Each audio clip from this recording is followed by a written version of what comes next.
Golemi agresorovi gubici u ljudstvu i tehnici. Poginulo oko 30-ak četnika, jednako toliko ih je ranjeno, a uništena su i 3 neprijateljska tenka. Na Bosansko-brodskom ratištu agresor je pretrpio velike gubitke u uzaludnim pokušajima da tenkovsko-pješačkim napadima ugrozi linije branitelja Hrvatskog vijeća obrane Bosanske Posavine. Na području Liješća Vrela uništena su 2 tenka T-55, 1 T-84, 1 protuzrakoplovni top i kamionec 10 neprijateljskih vojnika. Branitelji 103. brigade Hrvatskog vijeća obrane kod Kostreša nakon pokušaja napada četnika s 5 tenkova i pješaštvom uništili su 1 tenk i iz stroja izbacili 8 neprijateljskih vojnika.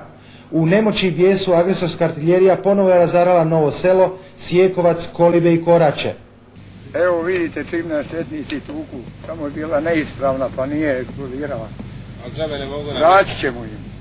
Građani Bosanskog Broda imali su relativno miran dan, jer četničke granate su prelijetale grad, a nepovoljni meteo uvjeti nakratko su zadržali srpsko zrakoplovstvo u hangarima.